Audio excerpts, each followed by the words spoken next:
everyone, welcome back to the channel and another day in our cozy corner of the internet. I'm Pen and today I'll be reading chapter 5 of Waffles, a Shin Soukoku and Soukoku fanfiction. Just a quick note that there will be spoilers for season 4. I'm not sure about season 5, but there will be spoilers for season 4 of Bungo Stray Dogs. Hope you guys enjoy. Chapter 5. It was a Monday. Beautiful outside, birds chirping and a small breeze that felt nice to your hair. The long and tall halls of the school were crowded with more chatter than usual, which Atsushi, who was just on his way to an English class, was completely confused about. "Hey, have you heard?" one of the girls murmured to the boy next to them. Atsushi looked over, listening to the conversation. It was a girl with long red hair in braids, in a green jacket that Atsushi had never seen before. "What? I noticed people chatting a lot," the other responded. They wore the same jacket, probably from another class, Atsushi thought to himself. He had light green eyes and brown hair, and his jacket undone, and his tie undone. His jacket unbuttoned and his tie undone, letting off a loose aura. The top three in the state are going to visit by," the girl said with a competitive and intriguing smile on her face.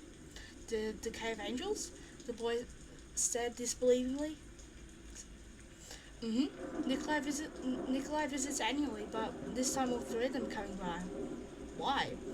"Because they want to test this prestigious school's teaching abilities." "How will they do that?" "Only the principal will know."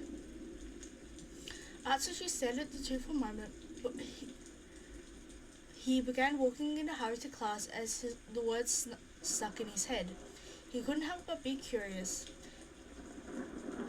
He was sure he'd for sure heard of the top three. They were famous for being the smartest in anything academic. All of them attended another school in Tokyo. "Students of Yugai Academy, we apologize for the interference, but may we gain your attention?" The speaker above them spoke. Everyone naturally stopped speaking mid-sentence and went completely silent. "Right when lunch starts, report to the theatre immediately." With the speaker turning off, chattering ensued right after, but now it became more whispers. Now it was more so whispers as everyone ran to class. Lunchtime soon came around, and everyone made a rush to the theatre. Atsushi walked into the crowded space, peeking his head around the chair aisles. "Atsushi!" Dazai waved his hand high, signaling Atsushi to be seated next to him. The boy smiled and quickly ran over to sit next to Dazai. Ranosuke, Chuya, Gin, and Okutagawa and Higuchi were also there. "What's going on?" Atsushi asked, his face turning into a stare as he glared into the empty stage where the lights were heavily placed on. "You haven't heard?" "I heard something about the top three in the state." "This is a rare occasion. Usually Nikolai comes and plays chess with the principal and makes sure the school meets up the standards it sets for all the students, so he can give the school a good rep." "And what about now? All three showing up for our upcoming test." "Test?" Atsushi murmured, completely confused. "What test?" "Every school year we get a test in each subject. Every student applies, and our whole school always comes to top nationwide. The school the top three attends has always surprisingly come second though. They might get a bit salty about that as well, but since our school here offers extra help to students for what they enjoy, they always get full scores on everything. Fyodor, Signa, and Nikolai are probably here to come here to test that during our upcoming tests." Dazai took a deep breath after spitting that out all in one. "Wow, you're pretty good at explaining," Atsushi said open-mouthed. He looked at the other people across the line of students. He saw Ranosuke reading, Higuchi and Gin chatting, but Chuya sat with his hands placed together, laying formally in his lap, his posture almost too perfect. His hands were shaking. Before Atsushi could speak, he felt a piercing glare from behind him. followed by a sudden echoing of steps. It was enough to silence the entire theatre. It became so quiet they could only hear the breathing and the heartbeats of the students. There was a man who walked onto the stage. He wore a suit with a scarlet red tie, his head down to his chin, violet eyes that glimmered in the spotlight. For sure, he seemed like a complete lady killer. Atsushi could almost say he meant that literally. Hello, students of Rugai Academy. I'm your principal, Mori Rugai. I'm probably pronouncing that wrong. He said in his deep voice his voice deep and almost mysterious. He showed a smile. It seemed innocent, but the way his eyes closed and the way the light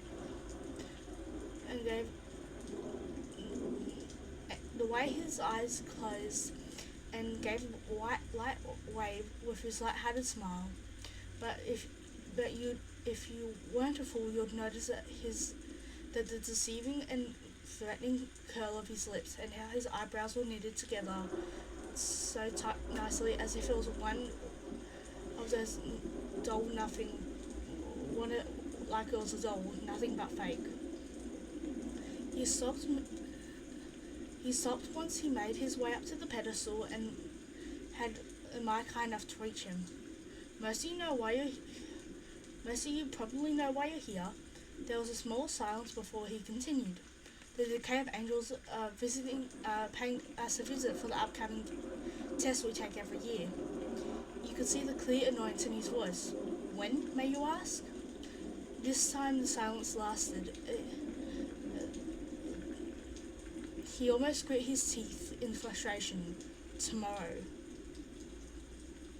There was slight shock written on the students' faces. So the test will be moved instead of next month to next week. I suggest you all study in all your subjects until then. The man said, adjusting his tie. Be sure to show that when our guests show, treat them with the utmost respect. Mori said with his smile fading for a split second. That's all I needed to say. Thank you for your time. School is out early today. The crowd practically cheered for those 6 words. School is let out early today. The man took a small bow before leaving the stage, causing the lights to go back to normal. Huh? The Decay of Angels? What a strange name. Atsushi said to himself as he grabbed his bag and got up from his seat. He looked over to Radasuke, their eyes meeting for more than a second. It wasn't a blush kind of moment, as in it didn't feel embarrassing. It felt comfortable for no reason. Dazai seemed to notice the difference in the stare as he sat in between the two. It almost came out of his mouth without a thought. Atsushi, are you free right now? Are you free, like, right now? Dazai asked with a smirk on his lips. Sure, what do you want to do? The boy replied. Waffle cafe? Atsushi nodded. Dazai scooted over to Radasuke. Are you free to go to the waffle cafe? Dazai asked. Radasuke looked out from his book to him. No. Yes, you are. Radasuke scoffed, pulling out a black handkerchief from his pocket to cough into. Well, that's great, that you're both free, because I'm not. Dazai climbed over the chairs to the upper row, leaving space for Radasuke and Atsushi. What are you, a matchmaker? Radasuke asked flatly, stopping right after he realized what he just said. Atsushi's face heated up. Oh?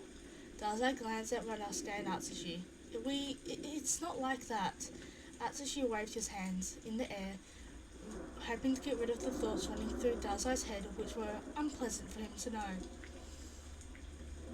I didn't say anything. You guys enjoy your date at the Waffle Cafe.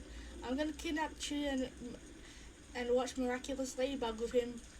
Dazai said teasingly.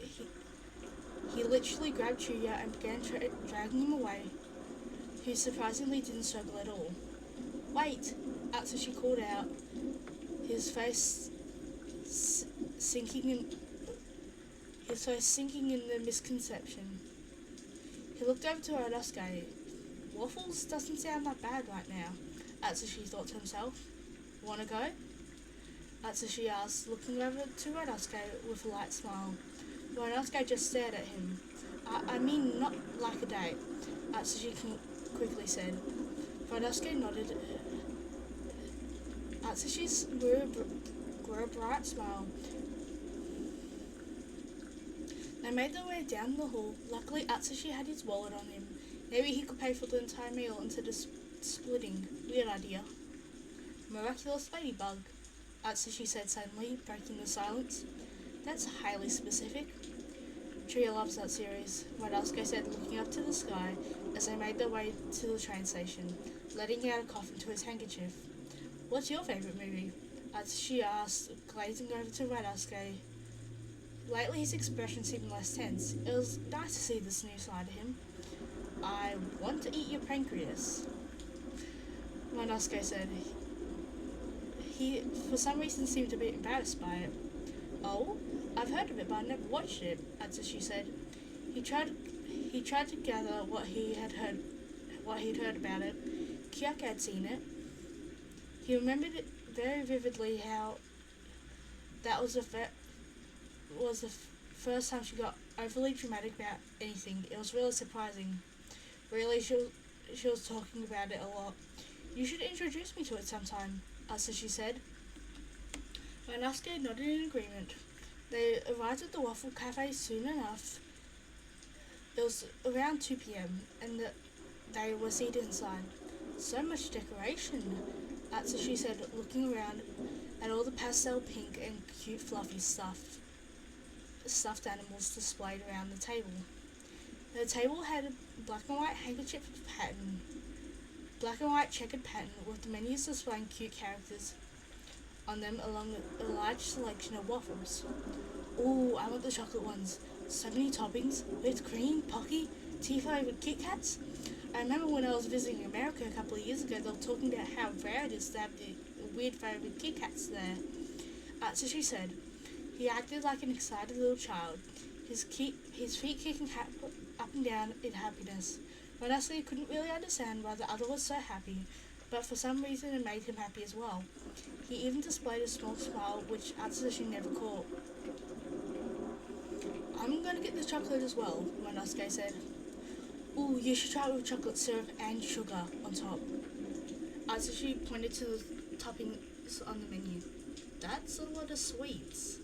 Try it, trust me. My father used to take me to waffle cafes when I was younger, and this is a luxury.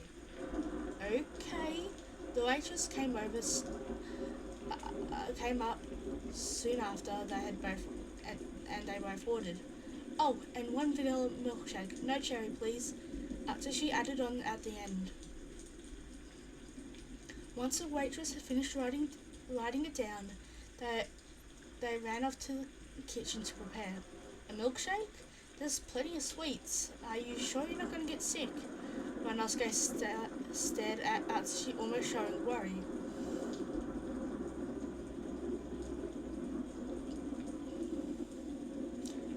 The other just smiled that same smile. It was confusing, like going to a furniture store. It was comforting, like going to a furniture store and laying on a big fluffy bed, then drifting off to sleep. It was one of the many ways to describe Atsushi's smile. Ryunosuke could give in to the smile. It felt unique, like nobody else could smile that smile. His eyes would glimmer more yellow, and a small dimple would appear. It was a smile that no one could steal its endearing charm. Vanilla or chocolate? Atsushi asked. Ryunosuke seemed taken aback by the sudden question. He took out his handkerchief and coughed into it before responding. What? I'm curious, which is better, vanilla or chocolate? Chocolate. Why do you ask? I want to get to know more about you. We're friends, right? Atsushi said with a light smile. Ryunosuke's eyes widened a bit. Friends?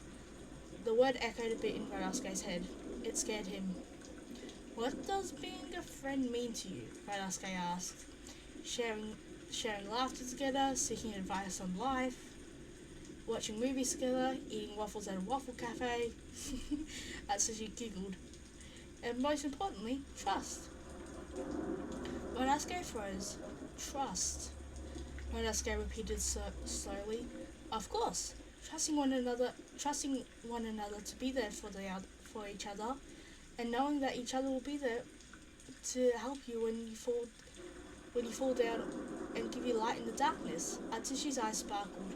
For some reason, the soft words Atsushi had used to explain made it seem not as bad as Ryunosuke thought it would. Friends and trust. Enemies and betrayal. Complete opposites, right? Here's your order, the waitress said, coming by and setting down the milkshake and the 2 waffles. The waffles had cute mouth designs on them, while the milkshake looked like it had like a whipped cream mountain. Atsushi wasn't hesitant. Atsushi wasn't hesitant one bit to dig in. These waffles with chocolate syrup, they do taste good, Ryunosuke admitted, as he tried to pace himself when eating, but wow, this was really good. I'm glad you like it, Atsushi said, his mouth full with milkshake and waffles. We should do this more often, Atsushi said at Ryunosuke eating.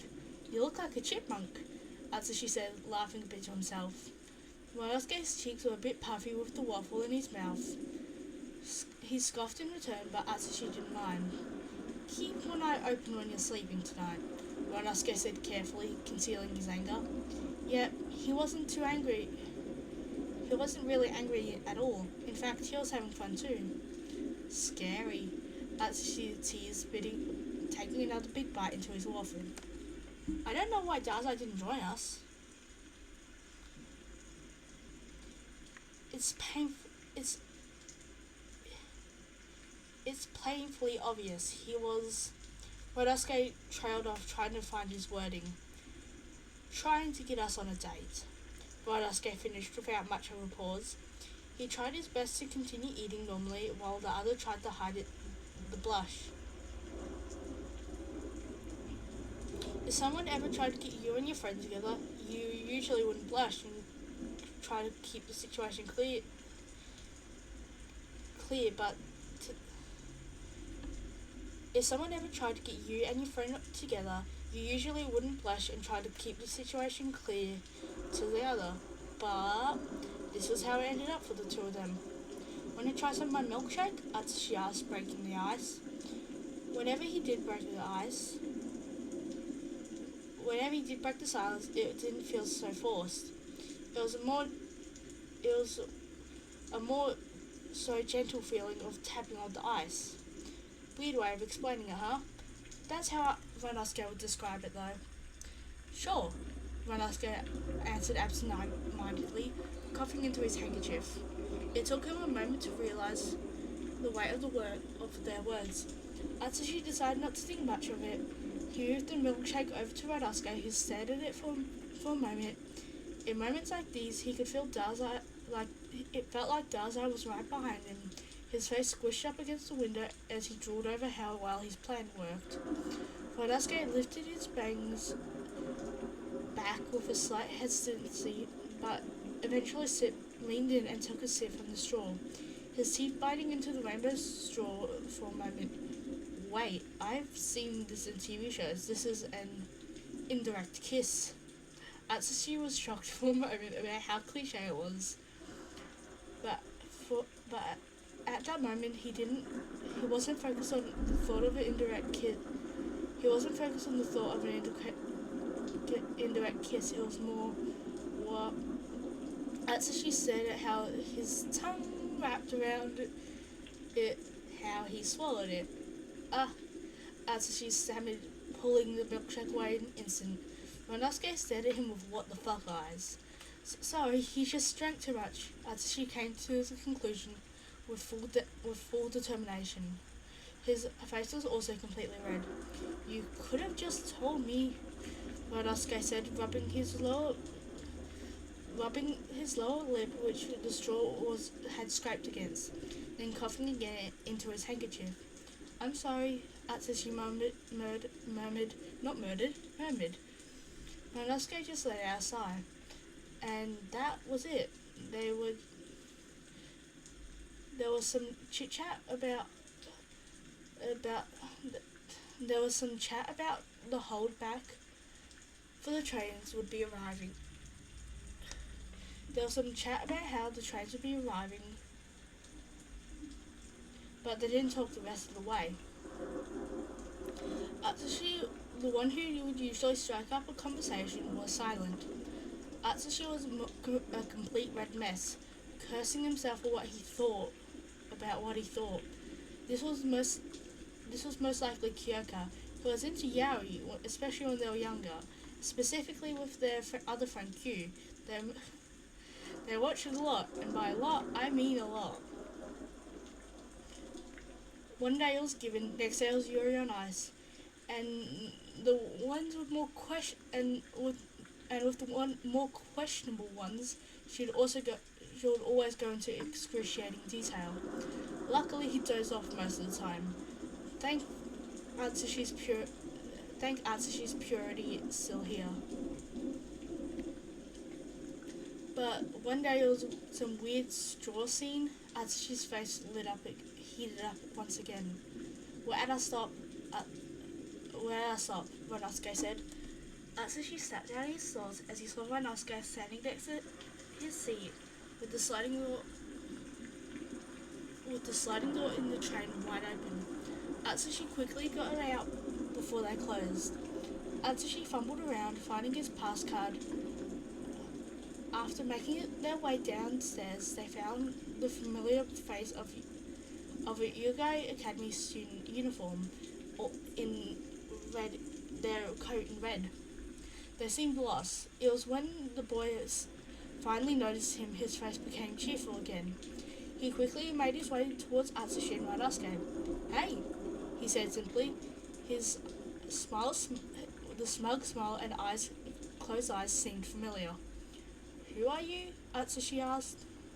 "Ouch," the boy said, his face falling completely. "Oh, I'm so sorry.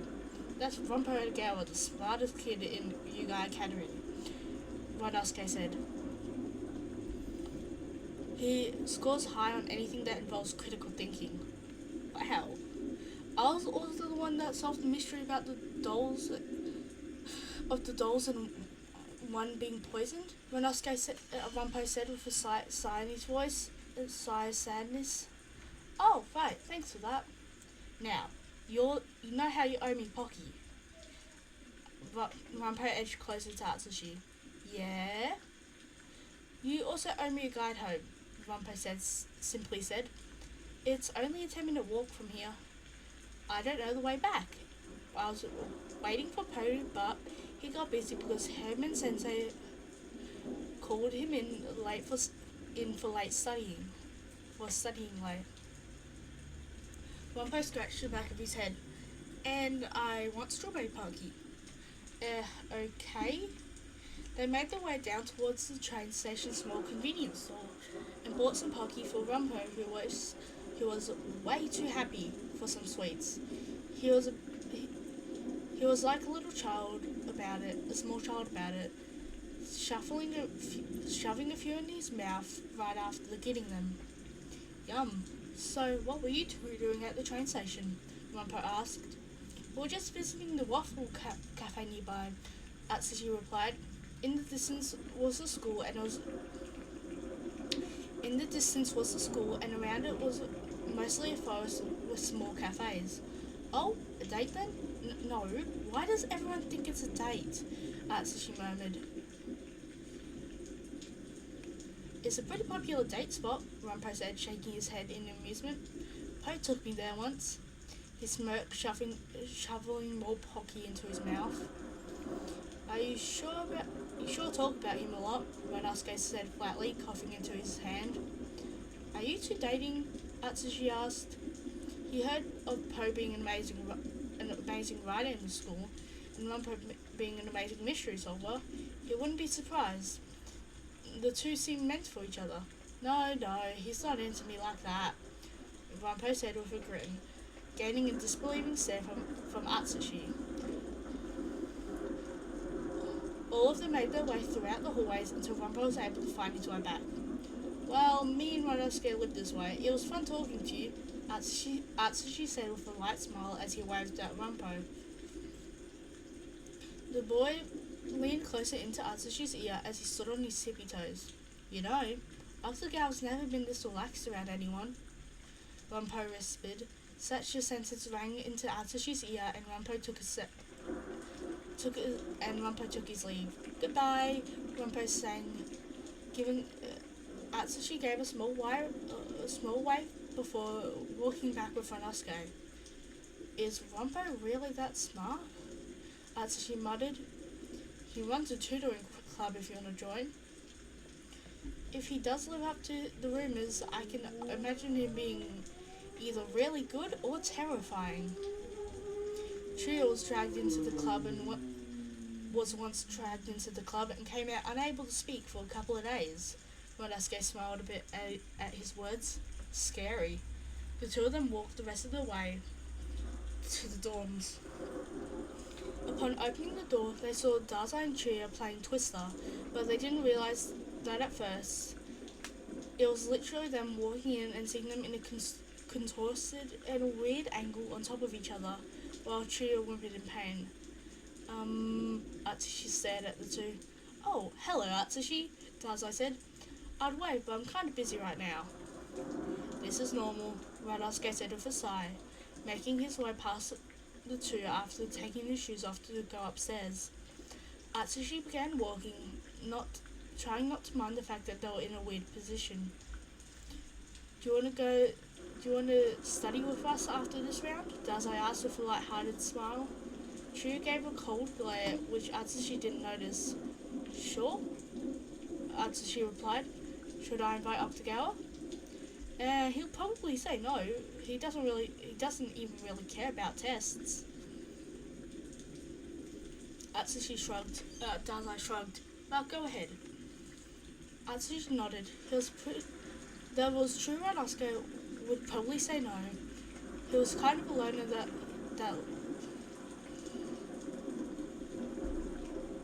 he is kind of a letdown in a way. A loner. At least that's what Dazai would say. He reminds me of a cat. Weird, right? He really does act like one. He likes being by himself, he's observant, not to mention how he looks like one too. Just put cat ears and a tail. Atsushi stopped in his tracks. That got kind of weird for a second. He continued. The same old door to Ryunosuke's room. He'd only been there a little bit more than a week by now, but it already felt like home. The dark wooden door, polished and shiny. He knocked lightly, and it was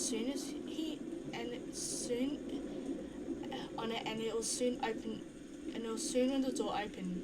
Ryunosuke making direct eye contact with Atsushi, which was intimidating.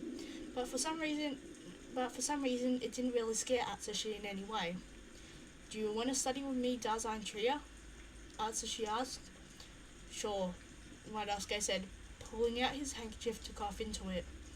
Okay, I'll be waiting downstairs, Atsushi said, waving to the other. He just nodded and closed his door. Atsushi sighed. And it wasn't long until they all ended up at the library.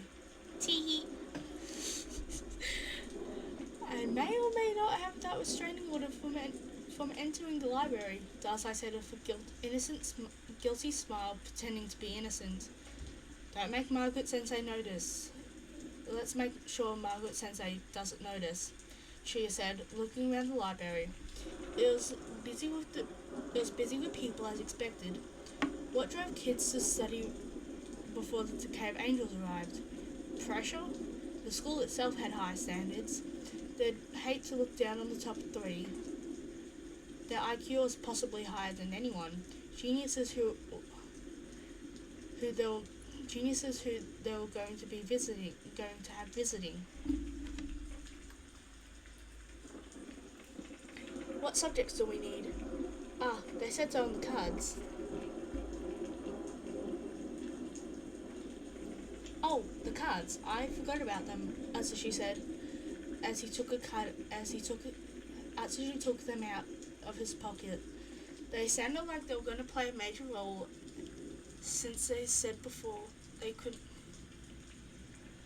They sounded like they played a major role since they said before. As said before, they could keep school account information, but when tests and major stuff weren't going to. Oh gosh, words. They sounded like they would play a major role since as said before, they do keep your school account information, but when tests or major stuff aren't going to go on unless they're pretty. But when tests or major stuff aren't going to go on, they become pretty useless. Finally, the right sentence. Sorry about that. Since you didn't catch up, it wants you to study on your strongest points, since that will matter most when you're going up against the Decay of Angels, as I said. Why don't we meet up over there? Dazai pointed to the table ahead, after grabbing some books to read. Okay, Atsushi said, turning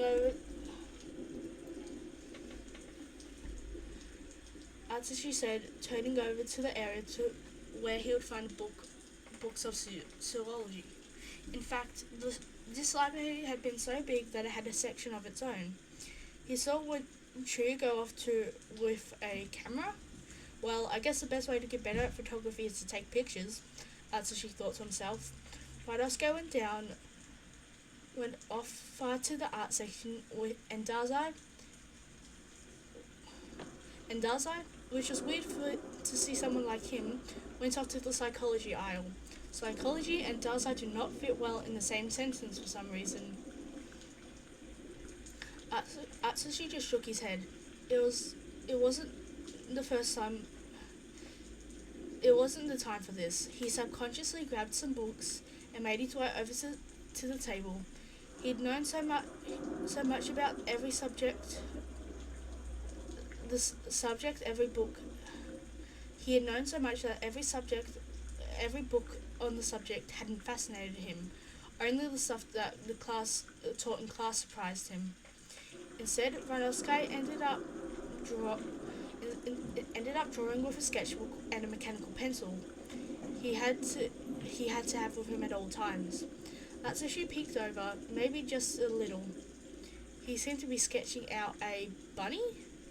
It was a fluffy bunny with chubby cheeks and floppy ears. Whiskers made their way down to the ground and a fluffy tail. Atsushi smiled. That's really cute, Atsushi said without thinking. Ryosuke looked over to him, surprised to notice him looking. Instead of a glare, he just looked down to his drawing in slight embarrassment. It wasn't much.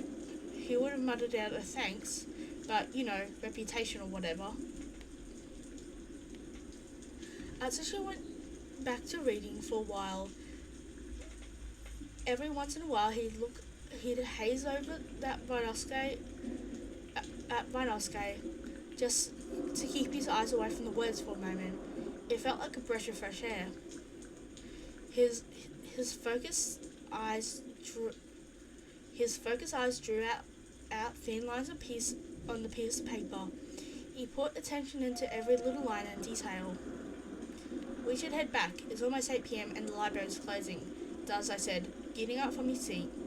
Atsushi hummed in response, getting up, walking beside Ryosuke.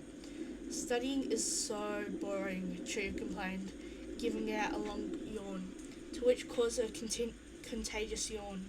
It went from Dazai to Atsushi, then Ryosuke. Wow, and Ryosuke looked adorable while yawning. Atsushi looked down at Ryosuke's hand, for whatever reason. He thought about the Ferris wheel and in the past and his strange wishes to one day hold his hand. For what reason? Really? It was strange to think about, but his hand just looked so empty and lonely. Atsushi's cheeks dusted pink. Should he just go for it? He's been on good terms with Ryosuke. He still couldn't forget about what Ranpo told him. He moved his hand slightly closer, coming closer to the others. They were dead cold. He quickly grabbed onto the other hand, causing Ryunosuke to flinch surprised. Atsushi squeezed his eyes shut, his blush evident from his shoulders in a tense in a form of anticipation. This is what friends do, right? He used to hold Kyoko's hand when they went to the store. Why does it feel so nerve-wracking right now? Ryunosuke's hand became less tense after a moment. He accepted it? Ryunosuke thought, completely shocked. He didn't even have the courage to look at the other. He was completely dumbfounded, not to mention that he was also a complete mess over just holding hands. Daza and Chuya were up ahead. Pray to God they didn't look behind them and notice the two. What are you doing? Ryunosuke asked, staring at Atsushi for a long second.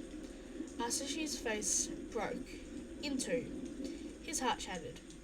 He quickly moved his hand away a bit too quickly. Sorry, just an old habit, Atsushi said, his voice clearly sounding hurt. Ryunosuke looked at the other confused. He didn't hate it. He didn't understand it though either. It was like when Atsushi grabbed his hands on the Ferris wheel, except it felt way more upfront this time. He decided to ignore it, at least for now. And even if something inside him said not to, he had better things to focus on, like school. It's not like art played a huge role in the tests anyway. These thoughts were cut short. Everything was when a loud thud echoed through the empty hallway of the dormitory. Chuya. Hey everyone, thank you all for watching through the entire video. Hope you guys enjoyed. I kind of left you on a cliffhanger. I know what happens next because I've read ahead, but like, wow, you're gonna want to see the next video. Anyway, next video will be cheat code support strategist, chapter 28. I hope you guys enjoyed. Well, that was a loud thunderstorm. It's not real. I've just got a speaker. Anyway, I hope you guys all enjoyed. I hope you grabbed your tea or whatever you like to enjoy to wind down. And let's just hope that this was a little cutaway from your busy day. Anyway, as always, I've got Patreon in the description so you can check things earlier. And I'll see you all next time. Bye.